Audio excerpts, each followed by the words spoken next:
being yourself and really just being the quarterback for this team. And I don't have to do anything more, and I think our team is plenty good enough to go out and compete and give ourselves opportunities to win. But I think the guys understand where we're at. I think they also understand that the season's not over. It's far from it, and I think right now we just need to understand that we're getting started, and we got to go do our job and do it to the best of our ability and start getting this thing on a roll.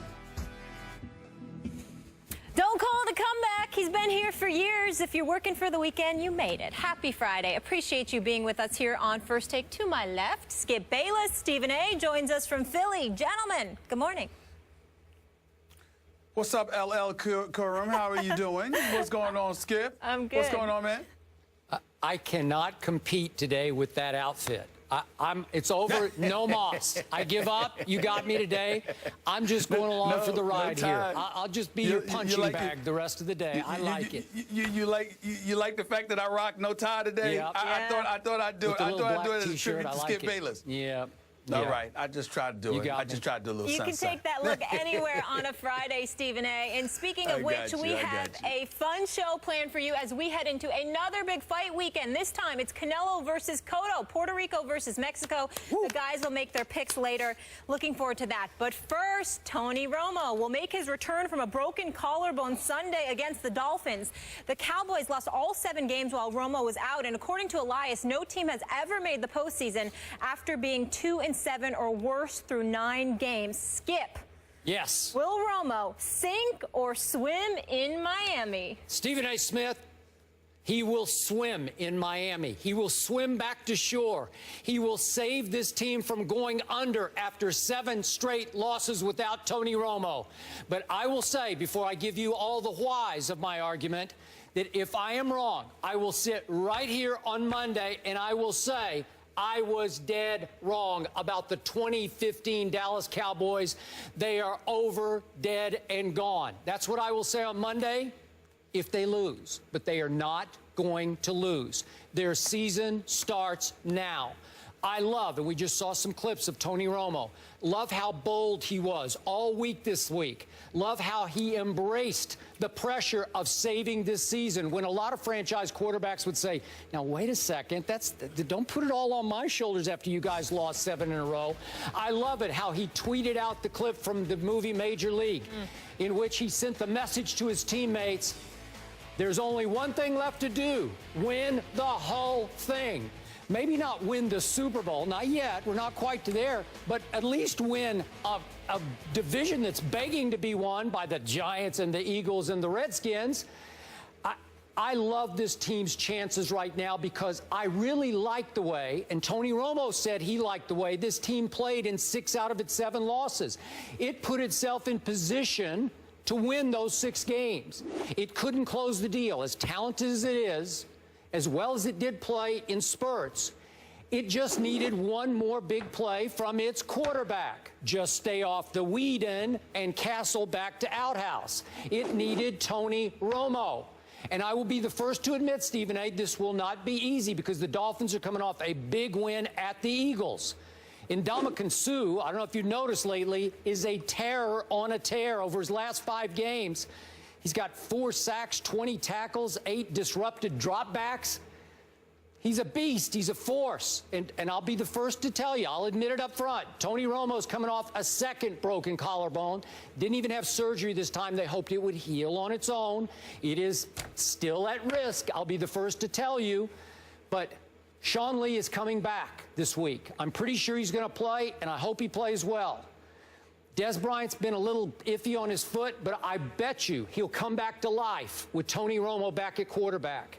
This team, as you know, plays its best on the road, so I like its chances at Miami. And in the end, Tony Romo's mere presence, I believe, will move the Cowboys to just leap right back into the saddle. They're about to ride again. Here they come, Stephen A. I'm going to go Dallas 27, Miami 23. Season starts now. You know what, Skip Bayless, I appreciate the astute analysis. Thank you. It sounded objective. It sounded objective. It sounded devoid of the pom-pom cheerleading status that you customarily throw out there about your Cowboys. I'll give you credit for giving us the allure of objectivity there, but I'm not falling for it one bit. I understand that your heart is into this. You got to go this route. You got to ride Tony Romo, and you do have some plausible points to make. Miami is the 21st ranked defense. They're 20th against the pass. They're the second to last, 31st against the rush, which means that it should be a big day for Mr. Darren McFadden himself. I get all of that, Skip Bayless, but a funny thing happened on the way to this studio thinking about doing this show with you. A funny thing has happened as I sat up there and I saw the quotes from Tony Romo. A funny thing happened, Skip Bayless. A funny thing happened when I sat up there and I thought about something here. I said, you know, as much as this game seems tailor-made for the Dallas Cowboys to win,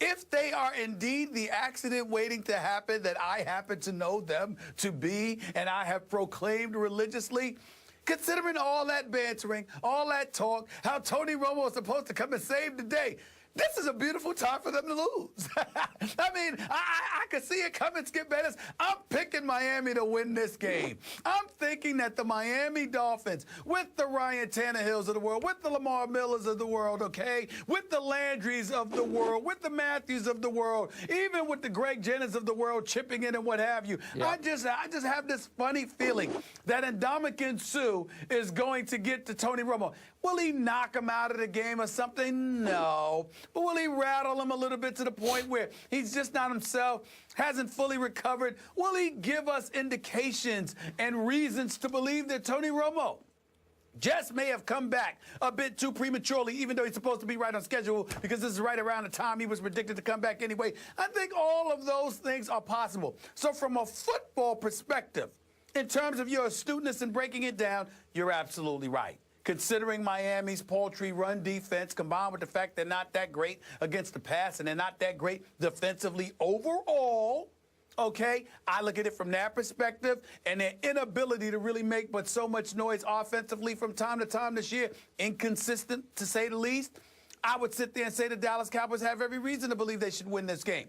But I watched the Miami Dolphins last week against the Philadelphia Eagles. I watched them be down 16-0. I watched them hold the Philadelphia Eagles to 3 points over the last 3 quarters. I watched them neutralize an Eagles offense that, whether it's Sam Bradford or Mark Sanchez, with a Jordan Matthews, with an Ertz or a Selleck, with an Aguilar, with a Huff, with a Riley Cooper, with the DeMarco Murrays of the world, Philadelphia Eagles offense was still neutralized. Why can't the same thing happen in South Beach for the Dallas Cowboys? I'm just of the mindset, Skip, I'm going to go with my heart today, just like you go with yours, even though you're trying to deny it in this particular situation. I'm going to pick the Miami Dolphins to win this game, Skip Bayless, 26-19. To 19, odd score. Yes. But I do love odd score. Here's what I love about your pick.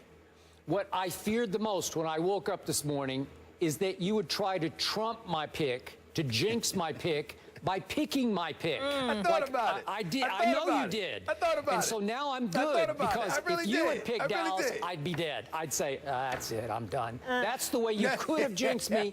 You had your chance. You cannot take it back. You are on record that now Miami will beat Dallas, and I will love watching you eat those words on Monday at this hour on this show. Thank you. I think it's important to keep in mind, Skip, that 6 of the last 7 weeks I picked Dallas to lose those games. Okay, and they lost. So I was actually right on the money, to be quite honest with you. So no Romo, no count. I understand. You can just throw them all out. To you. Yeah. They didn't count to you. You picked them to win a few of those games. I did. You know, and they should have. They just let you down. And if they had Johnny Manziel, they might have won 5 of them. But that's a whole nother issue. Oh, goodness. It's okay. It's okay. I can live with it because thankfully your Giants and those Eagles and even those Redskins participated, played right along with the demise of my Dallas Cowboys to the fact that they also suffered their demises, and they all have 5 losses, and I'm still good. I'm 2 games back in the loss column. Season starts now. No problem. Got it. Okay. Cool as a cucumber. Yep. The Cowboys have won their last 6 games that Romo did start, including weeks 1 and 2. But Skip, Fins up, baby. Oh, you got him too? No, I'm just rooting for him as a Giants fan. Yeah, I got it.